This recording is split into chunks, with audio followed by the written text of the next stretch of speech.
টি-20 বিশ্বকাপের দলে বিরাট কোহলির থাকা নিয়ে কম জলঘোলা হয়নি। পারিবারিক কারণে ২-১ মাস মাঠের বাইরে থাকলেও আইপিএল দিয়ে ফেরার পর কেন দলে থাকবেন সেটি প্রমাণ করেছেন তিনি। চলতি আইপিএলে এখনও সর্বোচ্চ রান সংগ্রাহক কোহলি, ফলে বিশ্বকাপের দলে জায়গা করে নিতে আর বেগ পেতে হয়নি। এর ভেতরেই অবসর নিয়ে প্রশ্নের উত্তর দিতে হয়েছে কোহলিকে, যেখানে তিনি ক্রিকেট ছাড়ার পর আড়ালে চলে যাওয়ার ইঙ্গিত দিয়েছেন।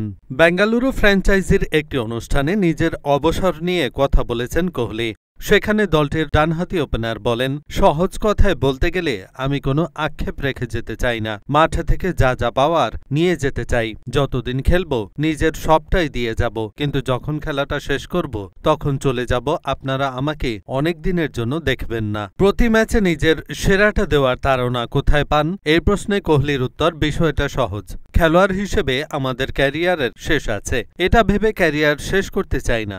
ওই দিন যদি ওটা করতাম, কারণ সারা জীবন তো খেলে যেতে পারবো না। এটা আসলে অসমাপ্ত কাজ রেখে না যাওয়ার বিষয়, পরে অনুশোচনায় না ভোগার বিষয়, যেটা আমি নিশ্চিত ভুগব না। এদিকে ভারতীয় সংবাদ মাধ্যম বলছে, সীমিত ওভারের ক্রিকেট থেকে অবসরের পর কোহলি হয়তো টেস্ট ক্রিকেট চালিয়ে যাবেন বলে ধারণা অনেকের, কিন্তু বাস্তবিক ক্ষেত্রে সেই সম্ভাবনা কম। কারণ কোহলি যে ধরনের আগ্রাসী মনোভাব রাখেন, তাতে তার পক্ষে ওয়ানডে ও টি-20 খেলার যে লড়াই বা মজা, তার থেকে নিজেকে দূরে সরিয়ে রেখে টেস্ট খেলার মানসিকতা খুব বেশি দিন থাকবে না। সেক্ষেত্রে আপাদমস্তক ফ্যামিলি ম্যান কোহলি পরিবারের সঙ্গেই সময় দেওয়াকে বেছে নিতে পারেন।